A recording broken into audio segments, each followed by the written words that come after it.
Right, hello. Right, I think we are live. This is the Fast Track FBA Weekly Live. I'm just going to drop it down here, actually. Drop your questions below. Hopefully you can see. What I will do is I'm just going to check online to make sure you are. But if you are, do drop out like a comment, a question, anything down below. Just let me know you are actually live. Because otherwise, obviously, it's just going to be me talking to myself, which obviously is going to be quite hilarious. So, 2 seconds, just checking. Coming in now. So if you guys have got questions, you've got someone who mentioned, I think it was last week, 1 week before Q4, it's only September, but October is actually Q4. So 1 week is today. We've got 1 week until Q4. My God. And do you know what? Like, I will just share this. So it's like 1 week before Q4 is the fact that, it's not to say like, oh my God, it's Q4, sales should be going up and up and up. No, not at all. This is about saying, Q4 is going to be an opportunity to really grow your revenue, and I honestly believe this year is going to be really, really interesting. A question coming in already. We've got here Renelle, I think that's right. Sorry if I'm really bad with names. I'm really bad. What time is it for you here? Yeah, can you see my background? Hopefully that's not a picture, by the way. That's actually real, and that is right now at 7 a.m. in the morning in Mexico City. So it's beautiful. I'm looking at that. I'm like, wow, that's amazing. I'm really trying to get into my photography with my YouTube. But yeah, 7 o'clock in the morning in Mexico. I think in London right now it's about 1 o'clock in the afternoon. So lunchtime, obviously. Fantastic. Let me know if you've got any questions down below, and obviously great for joining. So Q4 is going to be massive. I think that is Sean Gilbert's Q4 is going to be massive. Yeah, I agree. I really agree. I think, so let's put it this way. I'm just looking at my operation. I'm looking at the way that the thing works. There's going to have to be a lot of work in October. Everyone's like, oh my God, you don't have to. Well, I would not lie. Like, things, you've got to start getting products shipped in November. So like identifying all those products to ship over into November, or getting it in October, figuring out what you want to be buying, looking at last year's data, looking at all that. That's going to be super, super important. And it's going to be super important because you're then going to have to get the right stocks, get the right volumes, also even look at like how you're going to get more stocks if you want to.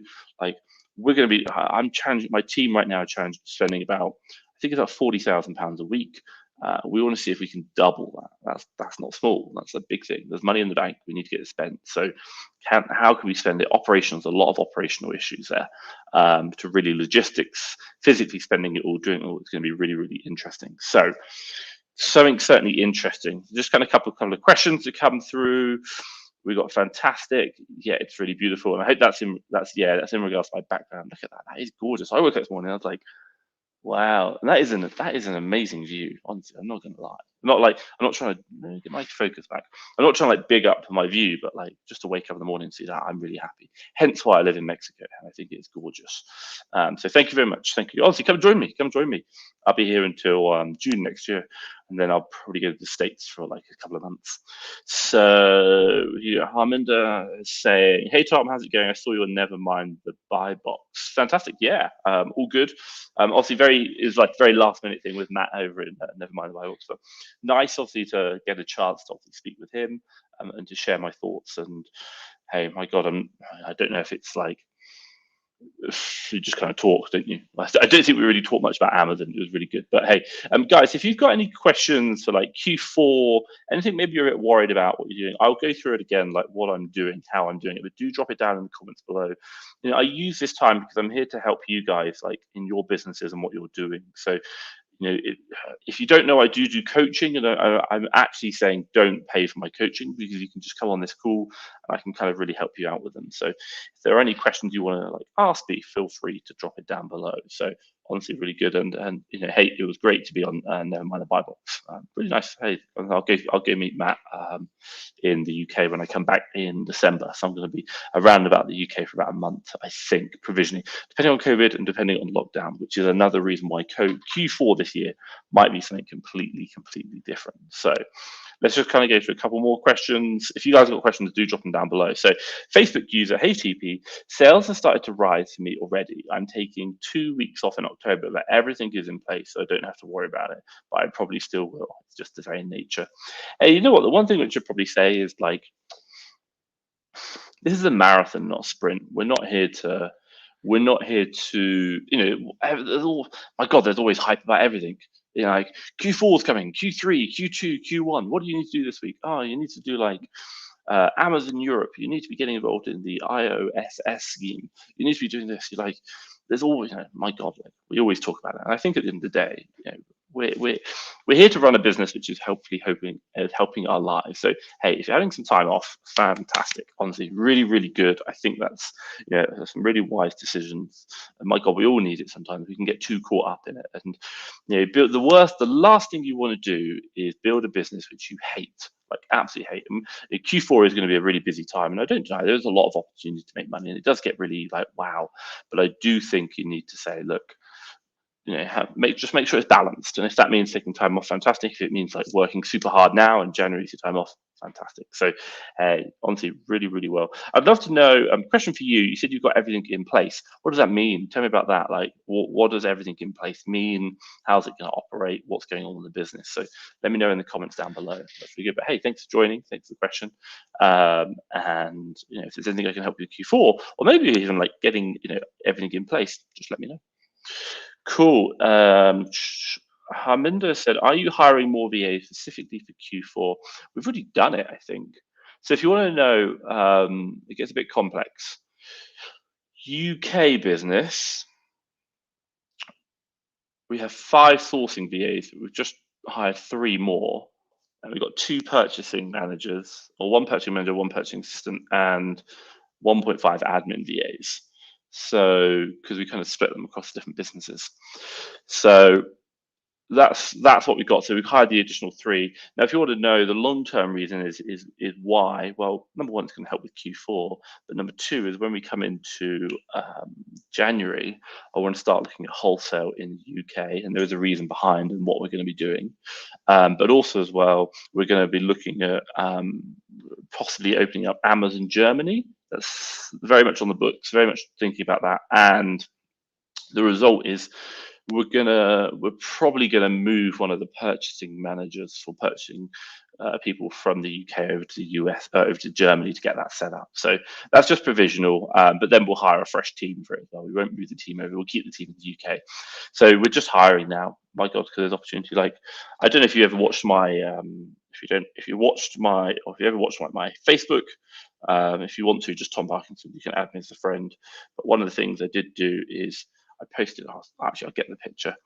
One of my managers shared me the screenshot of USA, and that's, if I share it there, I don't know if you can see that. So it's USA, 38,000. We've done lifetime sales, and you can see that kind of like second graph. It's just gone through the roof.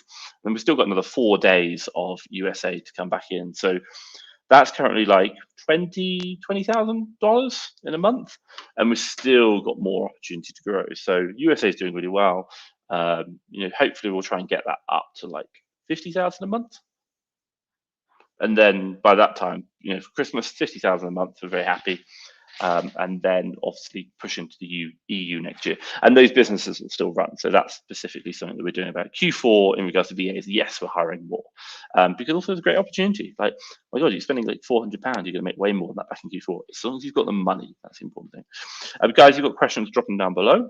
I'll just keep kind of firing through these for you guys. Hey, Tom, thanks for your help. Do you ask the invoices on all online suppliers religiously, or just as when the Amazon asks you? I'm not VAT registered, so I'm unsure if I need them. David, we ask all the time. All the time we're asking for invoices, and that's why I have 1.5 admin VAs are doing it all the time. And the long story short is that even if you're not VAT registered, I think it's probably good habits just to get into it now. 2 things. Number 1, if Amazon asks, you've got it. And number 2, if you get things like, what are they called? People saying you're selling fakes, or like even complaining. Sometimes we get it whereby like brands contact us and say like, you're not authorized to sell to us. We send them the invoice, and I'm not saying it always works. Sometimes they're like, oh, okay, cool. Or they say, okay, we're not going to complain, but please don't sell it again. So we don't get the IP warning. So that helps, but also it's just good practice. Get in the habit of doing it now. You've got all the records. You do need, when even for yourself, it's good practice to have all the records. So yes, we do ask wherever possible for invoices. Top tip for you, if you want to know, just from counting perspective, do get the invoices for the biggest value ones. So if you've got like £1,000 order and a £10 order, the 1,000 ones are what you want to be getting. So any new suppliers, as long as you've got one invoice, fine. For accounting, this is, and then the most valuable ones, that's where you really want to be thinking. Because if HMRC come and audit, they'll look at the high value ones. So that'll help you out. Hope that's helped. So Facebook user has said, wholesale orders are placed, OA sourcing, purchasing, and prep managers outsourced. In-house prep is now run by warehouse manager. Wow, so I'm only having to overview, confirm some wholesale orders. Wow, really good. Really, really like that. One thing I'll tell you, which we're doing slightly differently this week, is I do like a Monday admin session. It's technically Sunday my time, but it's Monday in the Philippines, whereby we take screenshots of all the bank accounts and then I move the money around that needs to happen. The only other time I had to get involved with money was when we did payroll. But what I'm doing now is I'm moving the money in advance from the bank account to TransferWise, and now my senior managers they're going to log in, confirm the payroll, and click pay, just with the money in. So like I'm only at the potential risk is you'll only risk what the entire amount of the payroll is, which in the grand schemes of the revenue, the money bank isn't huge, so it's fine. Well, for Fast Track FBA it is, but obviously for like our Amazon business doing 200,000 a month, the payroll isn't much in comparison to that. So but hey, sounds like you've got it all outsourced. That's really good. And or outsource purchasing and prep, and then also prep in-house. That's really impressive. Fantastic. We've got Sean here. Guys, if you've got questions, drop them down below. I will walk them through.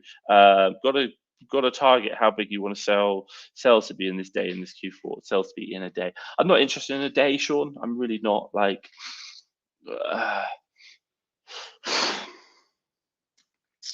let me put it so: the target we want to try and achieve over Q4, if I can do it, and I'm not like kind of publicized it, but if we can do 1 million over Q4, I'll be really happy. I do think we'll struggle, because it's a big ask. We're doing like 220 right now. We're going to get to 330. To add an extra 100,000 on revenue for every month for 3 months, it's hard work. Because if you don't make it in October, you're gonna lose it in December. So it's a really big hard work. If I can hit 1 million, I'll be super happy. We should probably, in theory, do 600, 700,000. I'd be quite confident with that. 250,000, I'd be quite happy with as well. And hey, my God, do 250,000 in 3 months, I'll be super happy. So, for me, sales in a day, to be honest, I don't think I'm really going to beat much when we had the restock limits and I had to crash prices. I think we did like 100,000 in a week. That was like a busy time. So no real targets for a day. I know it's quite a nice thing to have. I think if my advice for you, if you've got VAs, is 2 things. Number 1, set yourself a target for the Q4 period, or even just maybe a period in it, like it might be November, December, and then put an incentive scheme for it whereby it's going to help your team perform. What does that mean? It means that they're going to want to source more. They're going to want to do more work. They're going to want to work on weekends, for example. Why? Because they're going to see that if I do this, we're going to grow the business revenue and the profits. And then when the profits hit X, Y, and Z, then I'm going to get X bonus. So they're incentivized to help the business grow. That's something that I'd really, really recommend. And I think it'd be a very, very good opportunity to do. So Sean, let me know your targets down below. If anyone else has got any targets for Q4, I appreciate they might not be the same as mine, but or they could be bigger. And hey, size isn't everything. Like, one thing you got to realize is that if the worst were to happen and Amazon suspend me, obviously I have a much higher payroll cost that needs to be supported. So just be super mindful of that. But guys, if you've got comments or if you've got targets for Q4, I'd love to hear what they are. Maybe we can kind of share what other people are doing. I put out there maybe 1 million that I'm looking to do, but I just question if I'm going to get that. So very, very interesting. Cool. Look at that. Beautiful. Really like that. It's changed. It's like, if that was a picture, that'd be an amazing picture. But it's my background. Cool. So, guys, if you've got questions, drop it down below. I've got one more here I'll quickly answer, and then I'll talk a bit more about Q4. So, Harminder mentioned, we prep everything in the small unit. We know we should hire staff. Or we use a prep center scale, but we're worried about the quality of prep will suffer. How do you choose a quality prep center?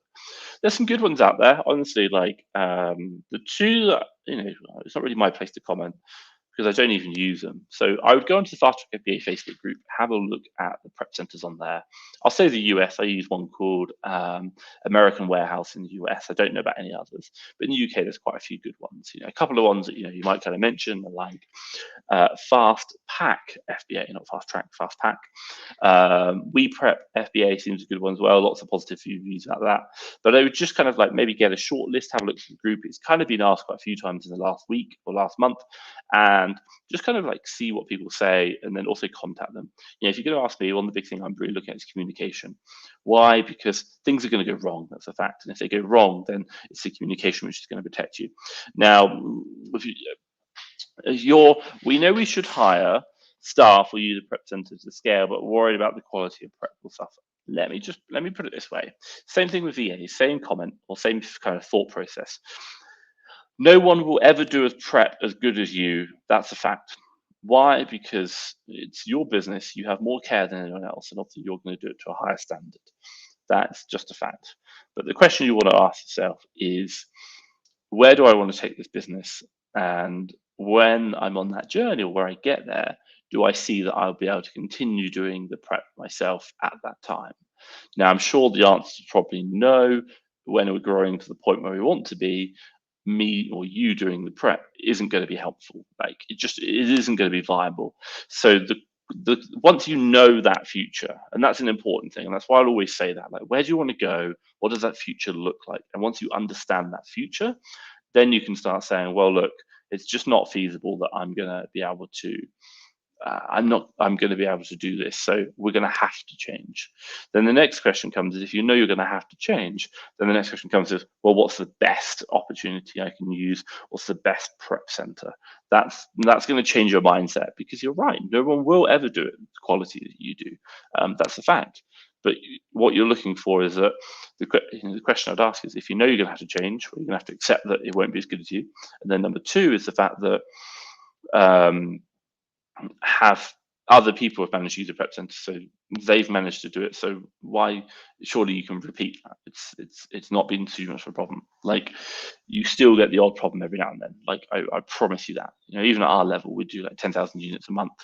So not saying like our level, but like we still get the odd thing. But the prep center do a really good job. What we're really looking for is that we learn and we react and we get better about it. So that's the important thing. That the future is, you're probably going to have to change. And the same thing with VAs. People talk about like VAs, like no one's going to be as good as me sourcing, and like you're right. But interesting enough, the future is that you can't always source. And then the other one is the fact that if you're going to get a VA who, what's it called? One VA might be 80% as good as you. If you get two, now it's 160. 10, it's 800% as good as you. You can't beat 800. It just doesn't matter.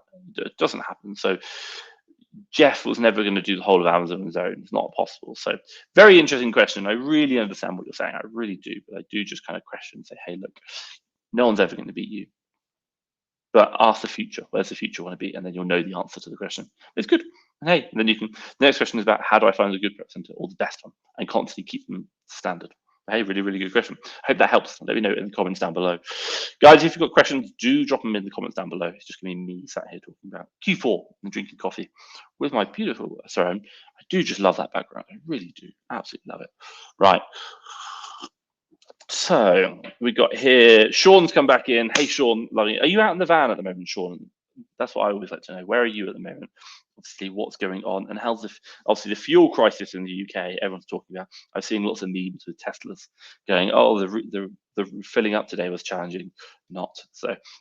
I'll see there. So Sean's mentioned I did 5,000 a day in December, even if it's just one day low, but be good to do 1 or 2 days at 10,000 a day. Now that I'm building a mini team, going to be an amazing team. Yeah, I think, hey,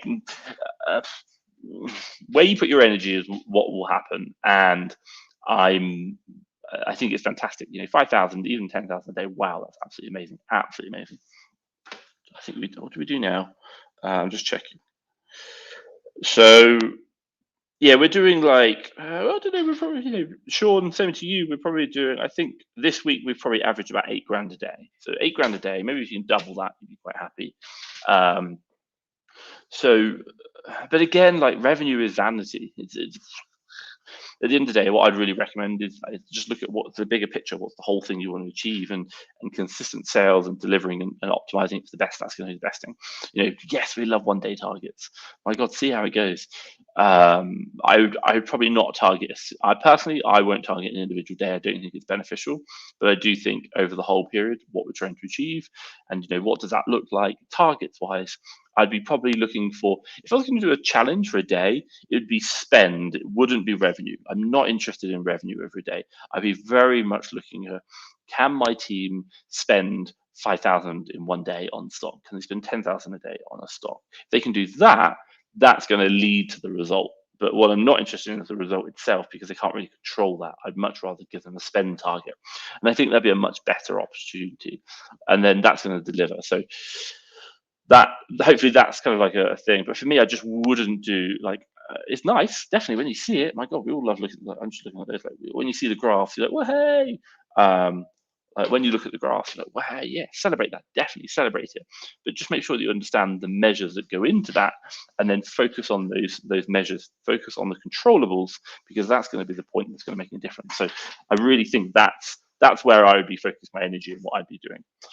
Right. So for Sean, hey, really good. And my God, I want to see a graph out of you of 10,000 a day. Absolutely fantastic. So Sean's mentioned my VA is better at listing products than me. That's a fact. Damn right. Honestly, I think my VAs are better at me at most things. What am I good at? Just communication, alignment, decision makings, and strategic direction. That's it. Everyone else does everything else better than me. I promise you that. Even the prep centers, they do way better than me. I'm bored. I'm so lazy. So thank you, Sean. Really, really good.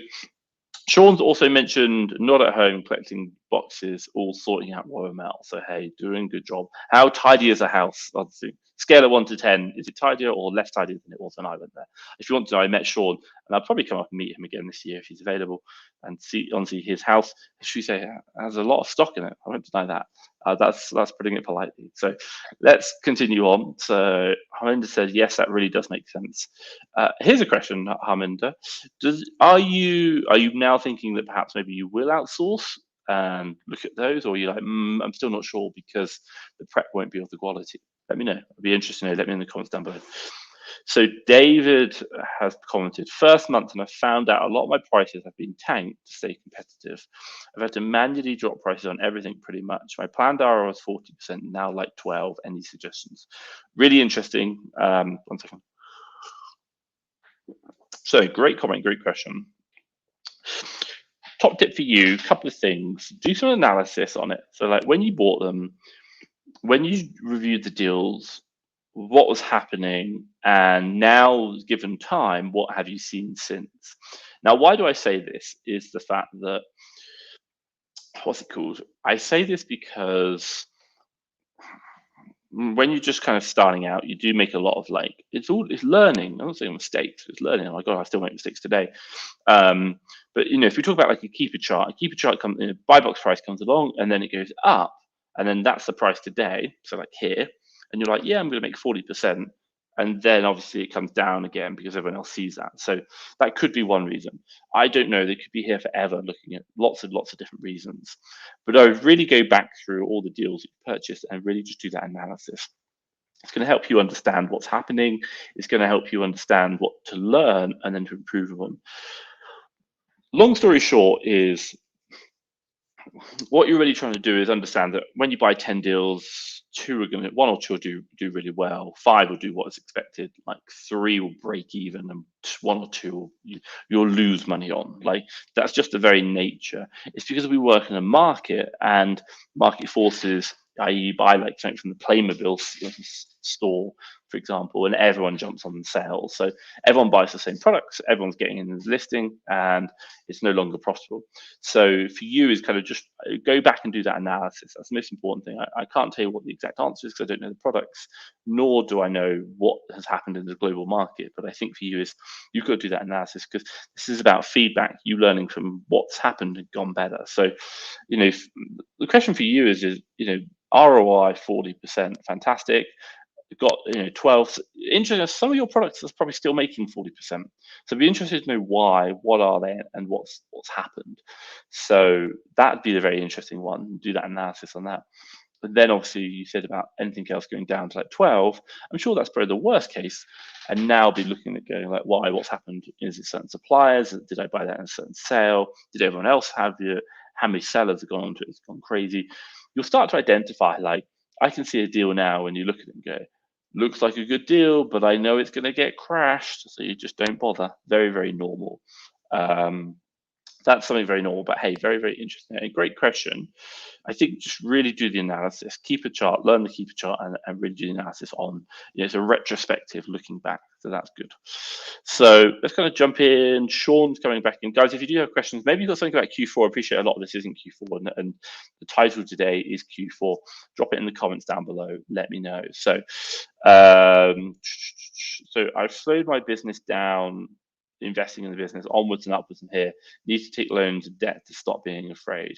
Hey, you know what? It's up to you. You can run your business however you like. And Sean, a lot of the time you've always said like, I've slowed my business down. You've invested in it, and if you looked at when you first bought your van, and look at yourself now, your business is in a very different place, and you've constantly invested in it. So very, very normal. Don't worry, these things do happen. So it's absolutely fine. But hey, well done. Yeah, keep investing. We've got to invest. If we're not going forward, we're flatlining, which is technically you're growing because the whole world is moving forward as well. That's something we see. Amazon's always rising. So definitely. What we've got here, so Sean's also said, I need to add my game and go higher ticket items. I've got some staff wages to pay if I'm growing a team, slowly upping my game. I think, Sean, you're upping your game every single day. Do not worry. Really good. And hey, don't worry about paying higher ticket items. You can just do more lower ticket items. That works. A lot of like big wholesalers who own their own warehouses will do more lower value items. We do see a lot of that. It's all about FMCG, fast moving consumer goods, groceries, beauty products. So shift, volume. You see it's very, very normal. They still pay the wages. Right. So okay, so Harminder's talking about a prep center here. I'm thinking about outsource 50% of the prep. Yeah, agree. Do it. Test it. See how it goes. Test. And that's going to be super important for you. And hey, go into this expecting there are going to be problems. And because when they do happen, which they will, oh my God, you still get problems with your prep, is then you can come into it the mindset of like, cool, I expected a problem. Let's get it resolved. How can we resolve it? We can move forward. Not, oh my God, there's a problem. Why did you have a problem? This is outrageous. I need to do it myself. So the long-term vision is you can't do it yourself. So you have to seek a way to get it solved. So let's jump back over to Sean. Sean and Harminder are really doing a lot of questions today. It's great. Guys, if you've got questions, do drop them down below. Obviously a lot here. I'm sending you a video to all my units right now. I trust you. Got wholesale orders coming this week too. You're going to use a prep center for large wholesale orders. Who do you recommend? I don't know about wholesale. A lot of the FBA prep guys will do wholesale. Check it out. Honestly, just ask in the group, Sean. Ask around. Ask in the groups. There's going to be some people who do a lot of they'll just specialize in wholesale and be very interested in that. I think it's a good idea. And it's diversification, and it means you're just having multiple kind of products, multiple prep, but also you're getting products always shifted in. That's the important thing. Get the stock in. I don't know who I recommend. Ask in the groups. It's a really thing. So I'll have a look at that video after this call. So it's great. David's come back in. Following from my last one, I just found out that so many people have jumped onto it at the same time, and prices have then hit an all-time lows due to penny pinchers. Feeling I'm forced to do the same. Do the calculations, David. Do the calculations. Do the analysis. What do I mean by that? Work out listing sales per month. Work out how many people have got stock and who are part of the penny pinch group. They'll do match buy box, and then do the calculations. How long is it going to take for them to sell out their stock? This will happen. That's something very, very important. So I think for you guys, do that. How much stock right now? If there's 10 sellers, of which 5 are on the buy box, penny pinching, how much stock do they have? How much stock, how many units the listing is selling per month. And the idea is what you want to be doing is saying, so if it's selling 20 units per month and there's 5 sellers and they've got 2 units each, that's 10. It's going to take half a month to clear out today, plus half a month, that's 2 weeks. So that's going to be 2 weeks time. Then the prices should start coming back up again. So do the calculations, check it. There's a lot of more scientific thing, and then you're going to have a good understanding of do I need to join the mix, get involved with the penny pinchers? Do I need to undercut them, or do I wait it out? So do the calculations. Honestly, it's all part of the learning process. Really, really good. And David's mentioned here, how long would you wait? I'm not sper about storage fees working, if it's worth worrying about. Generally speaking, storage fees are nothing. Like they're pennies, literally pennies, cents on the dollar per month.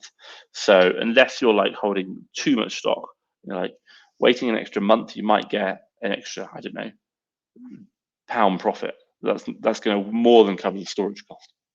The other question is, could that money have been utilised elsewhere? But that's another conversation we could have for a very long day. But I do think for you is do look at, do the calculations, check that graph, see when it's going to come back up again. But yeah, I hope that's helped. David, let me know if that's helpful in the comments down below. Guys and girls, if you've got any questions, do drop it down below. I'll just kind of go on to a little bit about Q4. Maybe people are joining for Q4 because I appreciate you here for that. So 1 second. So a couple of things. Q4 starts next week. If you don't know what to expect, well, I'll give you a very quick rundown. So what you're not looking at is next week, bang, sales go through the roof. They just don't. They keep slowly kind of trickling along. You're expecting sales to happen probably around like starting to pick up mid-November, right through to right before the end of December. Long story short, Christmas doesn't stop. Like it's not like Christmas Day or like, should we say, I'll probably stop sending in stock around about like the 15th. Should we say 15th of December? It's not like that's it, I stopped sending stock in. No, I just stopped sending in Christmas stock. But what I do is I'll still continue sending stock in for Q1. And the one thing I will do is in December, we'll also be checking the analysis of the keeper charts for January this year to make sure the product still sells. An advent calendar, they do actually sell, but an advent calendar probably won't sell as well in December or in January as it will in December. So checking keeper charts previous year, very, very important. So that is like kind of what to expect. It's going to start picking up middle of November. It's going to start really going crazy, like super busy first week of December, and it will keep going. And if you're buying things like chocolates, and I did watch Never Mind the Buy Box last week, and I think it was with Luke Dugan who does, and he talks about Terry's Chocolate Orange. He sells a lot of like that kind of product. You will be seeing them selling like multiple units per minute on Amazon. So if you're selling like 5 units per minute, your stocks are going to go down very quickly. So it's a very interesting time. Now, the interesting thing for you to think about is what should you be thinking about now, and what should you be thinking about over that Q4 period? Well, simply, I said before, I say it again. If you are thinking about getting a VA, you need to get it now. It takes time. It takes time for them to speed up. Number 2, access to capital, credit. That's probably one of the most important things you're going to need. Even if you've got too much, it's better to have too much money and not need it than to have too little and need it, because the ROI you're going to get on it will cover any cost of the, the debt itself. If you're making like, let's call it 20% ROI, well, that's just one purchase and you've covered the cost. Whereas the loans or whatever you're getting are generally going to be like in the single-digit percentage cost. So think about that way. It's better to have the money. Credit cards, I've got multiple credit cards. We've also got overdrafts with our banks. We've got loans from Amazon. We've got other bits and bobs. Generally, like credit cards, overdrafts, that's what you're going to be looking at. One thing which I do if you are looking at like the credit card option, like maybe personal, is to take the credit card, and we use like Stripe. We create a Stripe account, and we just paid my personal credit card like £8,000 from the personal credit card into the business, and that was like the loan amount coming in. So now I have the £8,000 minus fees in my account, and now I can circulate it within my business. And when I'm ready, I then just pay it out again. So I don't use the personal credit card to buy. I just transfer the money into my business that way, and then I use the business credit cards to do it all. Again, teach your accountant. That's something super important. So VAs, money, super important. And the other one I said prep. If you're thinking about, if you're like, oh, I'm not sure, if you've got any kind of like question, doubt, anything you're thinking about will I need to use a prep center in Q4? Get one now, like get it today, because in Q4 you will, like in November, it's just not going to happen. They're going to close their doors. But if you're already in there, if you've shipped in like 1 shipment, 2 shipments, you've got access, you can use them. Maybe you're a bit overworked, you're a bit busy or sick, for example, your business can still go on because you can ship to the prep center and they can do the business for you. So something super important. So 3 things there that you need to do or think about like this week: VAs, credit cards, and prep. That's logistics operations side. And then when we move in, I'd really, if you've got VAs already, I'd be looking at incentives. If you haven't, I'd be looking at even like building targets. What do you want to achieve every Q4? What's the goal? Is there like a profit goal? And even for yourself, if it's just yourself, set a profit goal and say, if I beat the profit goal, what's the reward? Or maybe I'm going to go like in January, I'm going to go take myself away to like a spa day or like a spa weekend and go away and like spend the money on that. It's about working super hard, but also recognizing the reward. And if you've got family members or loved ones, they will love it, the fact that you're taking them away to do this, because it's just going to help them out. And they'll be like, oh, well, actually, the business has been hard, but I really like this day. So also, it's not just about making revenue driving profits. It's also about recognizing and showing success, recognizing the success we have and rewarding that. And that's a fundamental part of it. So targets to the VAs, you might, Sean talked about it today. He talked about like a target for revenue. I would probably challenge that. I'd probably say do a target for spend. Do a spend target. Like, what can your spend target? Get your VA sourcing. We want to try and break that spend target. That might be one part of like a bigger structure where it's like we've got an overall spend goal for the month. We've got a spend goal for one day that we want to achieve. Ultimately, why? Because all of these little targets together generate the revenue, which generates a profit. And if you hit the profit, we get a big bonus, even if we haven't hit the other ones. But the other ones are like little stepping stones on the way to make it a bit more exciting. But also, you're not going to know the answers until end of Q4, Q1, for example.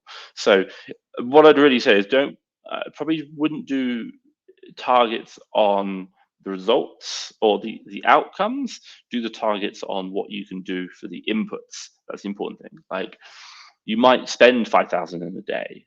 That's fantastic. But you might never make 5,000 in revenue a day, but you might make 4,999 every single day for the whole thing. You're like, wow, that's amazing, because overall you've done really well. But on no one day have you absolutely smashed it. But I know what I'd rather have: consistent 499 across the board. So target great actions, great behaviors. That's going to facilitate you and your team to do the right thing. So when we come into Q4, what do you actually want to know? Well, sales will pick up probably middle of November. What does that mean for you? Well, operationally, you want to get your stock.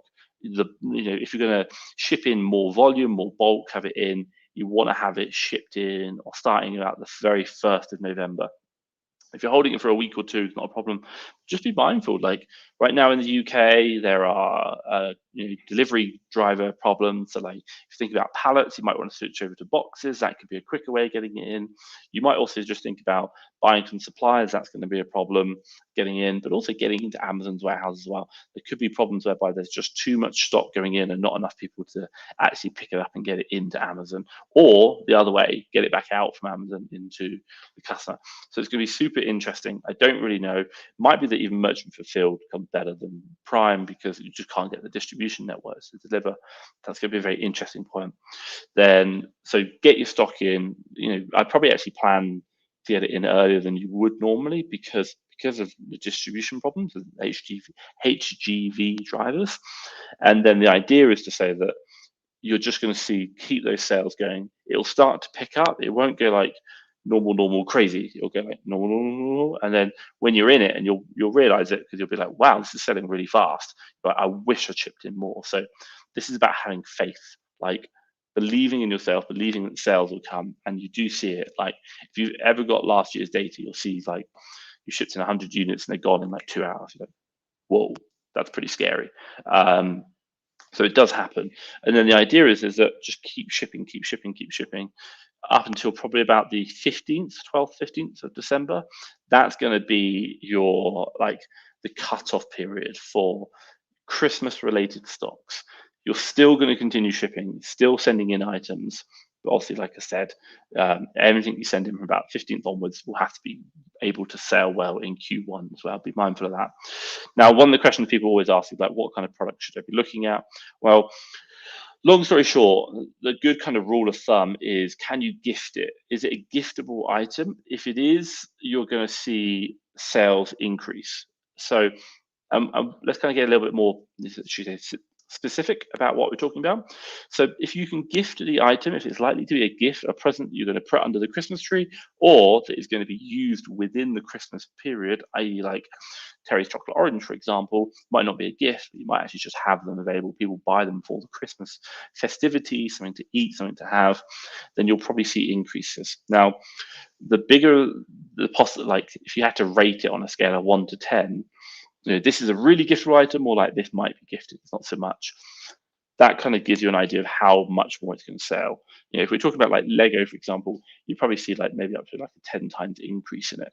But something like toilet bleach, which isn't a giftable item, people don't gift it, it'll still sell, but it's still going to sell consistently as what it has been over the previous couple of months. So those sales will still exist, not a problem, but what you will see is other items will sell really well. So they'll just go up. So think about that. Is it giftable? Scale of 1 to 10, how giftable is it? And you'll see that the results from those sales going up. There's a very good opportunity there. There is, the one thing which I'd say for you is when looking at this is just keep it simple. Like really define the metrics of what you're looking at. Is number one, spending the money, spend the money, buy as many deals as you can. Number two, get it shipped in, expect longer lead times if that's going to happen. And if it does happen, fantastic. If it doesn't, cool. Put your stocks in early, a week or 2 weeks beforehand is not going to be a problem. And then finally, number three is enjoy the ride. Honestly, like Q4, you can work super hard. And if you want to work super hard where you're super stressful or stressed, should we say, that's fine, but just be mindful of why you're doing it and make sure you have some kind of reward at the back end. Like January, you're going to reward yourself. Don't go into this, but like, I have to do this, I have to do that. Because at the end of the day, like this business is for the long term. If you work super hard over December, make lots of money, and then find out you hate the business, and like I don't like my business, that's not sustainable. This isn't like a one-hit wonder. The business doesn't stop in January and that's it. You've got to get all the money you can now or forever hold your peace. Not at all. It's going to continue. It's going to continue, and you want to be able to enjoy that. So don't work super hard that you're going to kill yourself. Do actually make sure that you're thinking of a long-term mindset and driving it. So a couple of things that I went through there, but if you guys have got questions about Q4, anything you want to know, maybe like unsure of, maybe something not going on, drop it in the comments down below. I will answer it. I'm drink some coffee. My throat's going. So yeah, let me know in the comments down below if you've got any questions about Q4, or maybe there's something that you know that I haven't said. So do go. So let's kind of jump over to the questions in a second. But if I just kind of recap, really short story, bullet points. Now, VAs, credit facilities, and prep centers. Next thing, think about everything that's going to be delayed. HGV problems, delivery problems. It's going to be a massive problem. Supplier to you getting into Amazon, Amazon to the customer, all going to be delayed. Expect it, plan for it. It's going to happen. Number three is the fact that get your stock shipped in, probably starting to increase volumes at least by the 1st of November, ready for mid-November, which is when sales increase. Anything giftable, if it's a giftable item, scale of 1 to 10, that's how much more it's probably going to sell. So just be mindful of that. Also, as well, coming into, you're probably going to see around 15th of December is when you want to stop shipping in Christmas-related items, like advent calendars, have them all in, get them sold before like the 22nd, and then sales do happen over Christmas, even Christmas Day, and even next year. So when you're doing like towards 15th onwards, make sure you're looking to keep a chart, looking into Q1 this year, to see has it been selling. If it does sell, great, there'll be a product that'll sell in Q1. If not, you might need to go through it and say, let's get it cleared down, let's crash their prices. So get that product cleared out before Christmas. Something to think about there. Let's go to the questions. So Sean's come back to, what do you think Amazon will offer? Do you think Amazon offers free removals on ASINs? It might be worth waiting on my slower ASINs. Sean, I don't know the answer, possibly, but the one thing that I would just kind of say is, and we've all seen it, if you haven't noticed, everyone's restock limits have been going up. I mean, like my ability, my total restock capacity is about 36,000 right now. So what does that mean? The way I think restocks work is two factors. Number one, they look at your days in inventory so how quick you're turning the stock. And then number two, they look at the global or countrywide capacity, and then they use those two measures, i.e. like there's not much space left, we need to squeeze everyone's restock down to get them shifting more, or there's a lot of space, we can give everyone more space. And then if you're selling really well, you'll probably get a slightly higher proportion, whereas if you're selling really badly, they'll probably reduce it down. So that's kind of like how I think they operate. And it sounds quite logical, but what am I seeing is the fact they're increasing our inventory limits to the highest levels we've ever seen. And what does that mean? I think there's space. So possibly they could do free removals, but I think they might do free removals if they're struggling for space. If they're not, they might not do it. So it'd be interesting. I'm 50-50. Let's put it that way, 50-50, and I'd probably be inclined, if I put my money, I'd say no, because it looks like they cleared out a lot of stock with the restock limits, and it seems to be managing. And if they're doing free removals, they're having to pay for that, and you know what? They don't like paying money. So my thoughts are a no on that one, but that's only if I had to guess. So, but good question.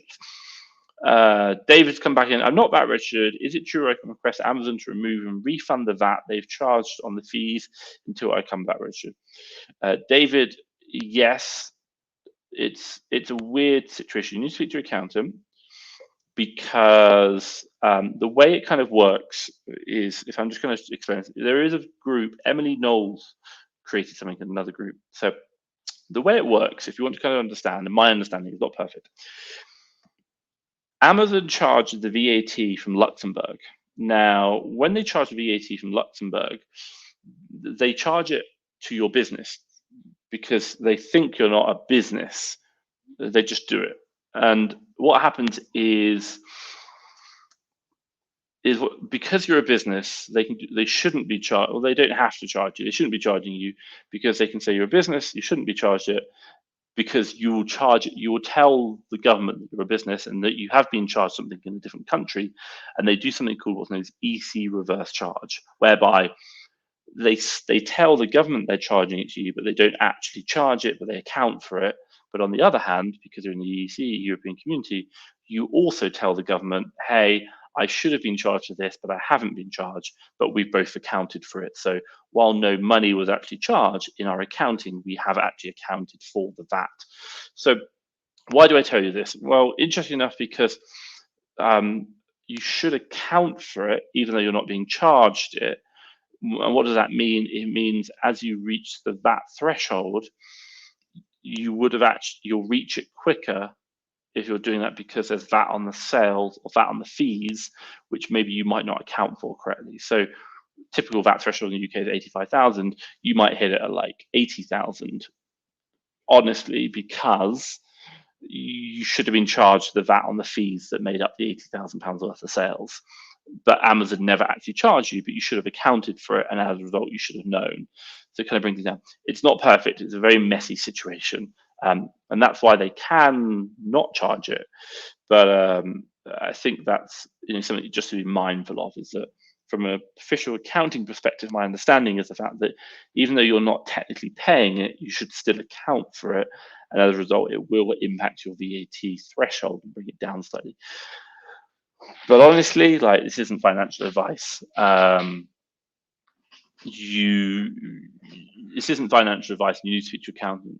But it probably won't even ever come into, like, it probably won't affect you. Like, you can just go back to 85. But again, not financial advice. Like, do HMRC look into it and do all the calculations? No. But should you? Yes, of course.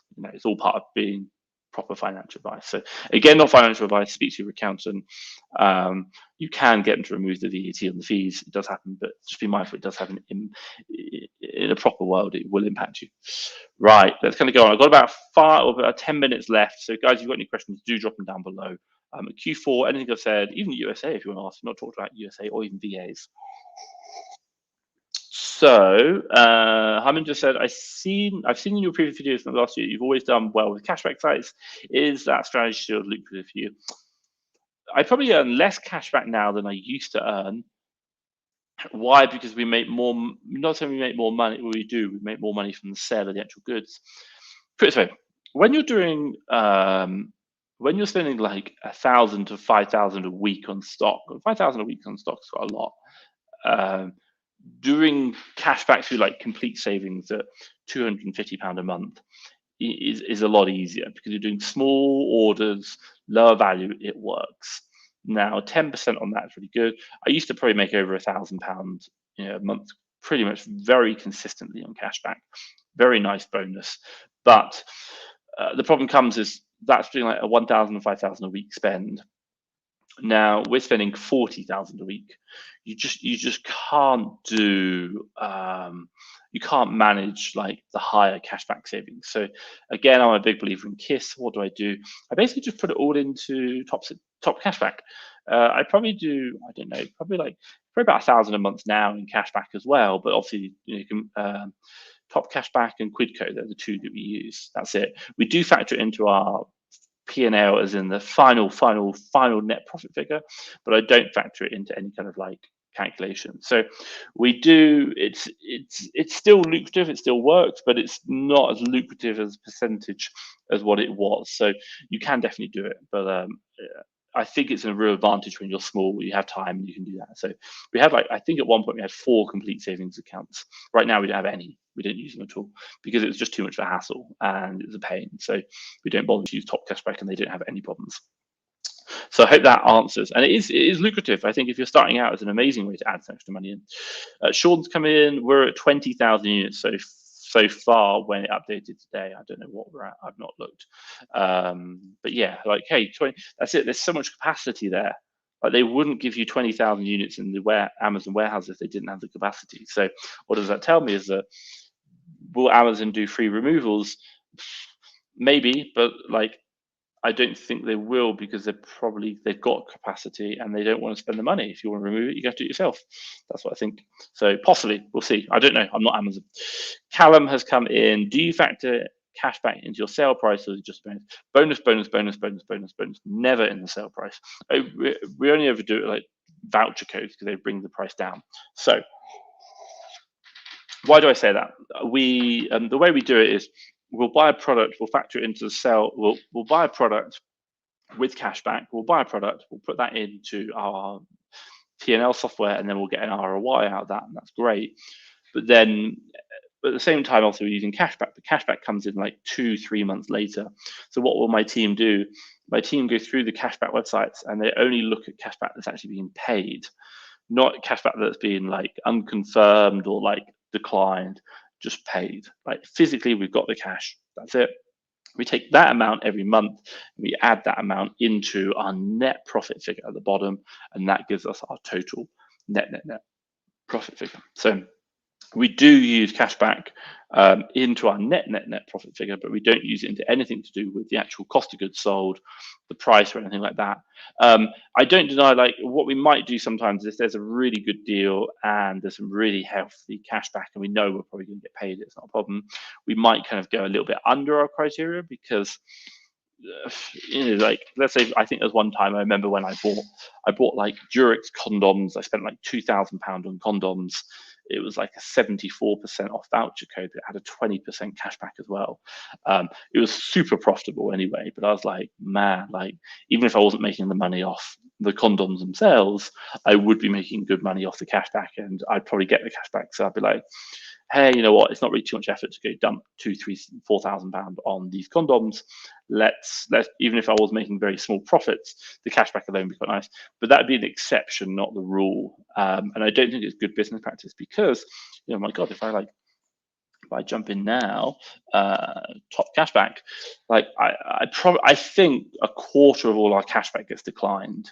Yeah, and if I just go to like, I'm just looking on my thing right now.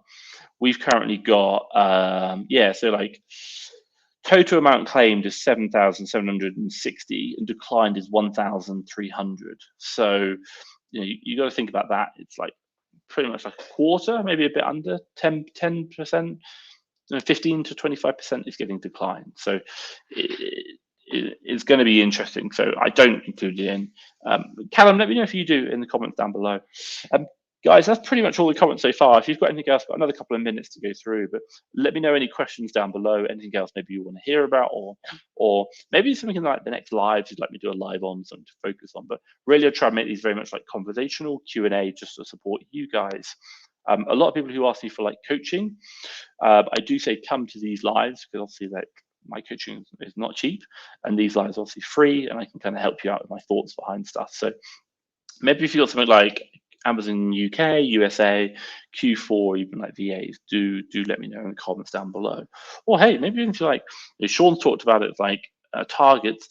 Maybe what targets have you set for Q4? I can give my thoughts on them, and maybe you just want to sense check it, or maybe like improve the target. That'd be something that I'd look at. But drop any final questions down below. We'll get them answered quickly. So Harminder said, not sure if you remember Tim. Cool. A couple of weeks ago, I asked you about Amazon loans. They literally just offer us 10 times more than what they previously gave us. Great. Just in time for Q4.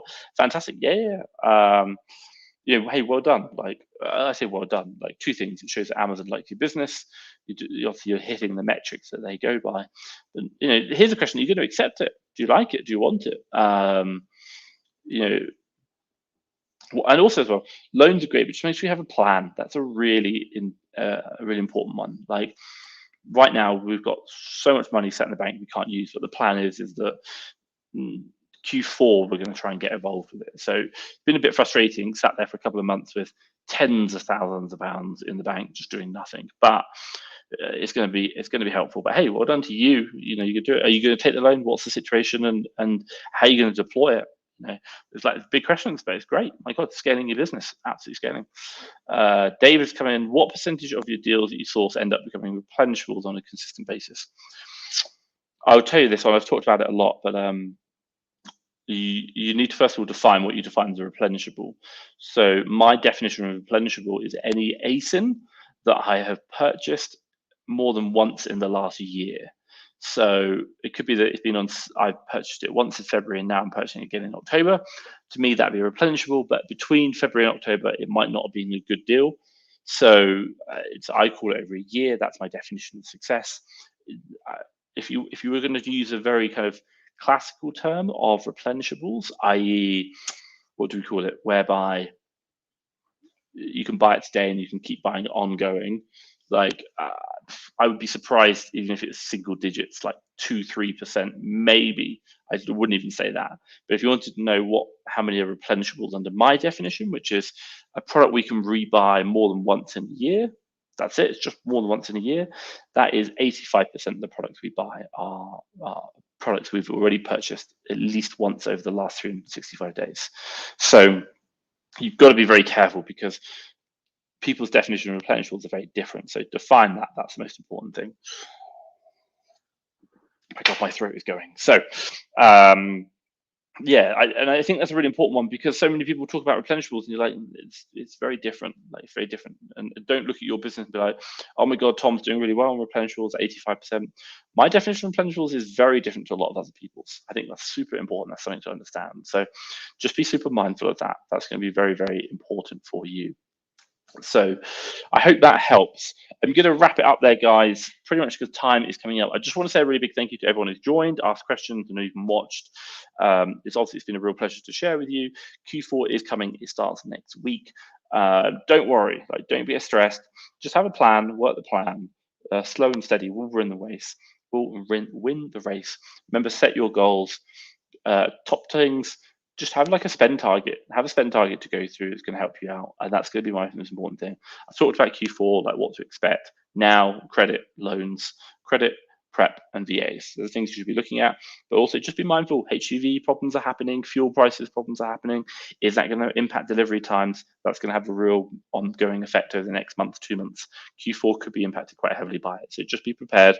You might have to do things a bit further. But hey, for me, Fast Track KPA, and everyone else, to you guys, thank you so much for asking questions, enjoying being part of the conversation. It's been a real pleasure. Keep hustling. I love it. I will catch you very shortly. Bye-bye.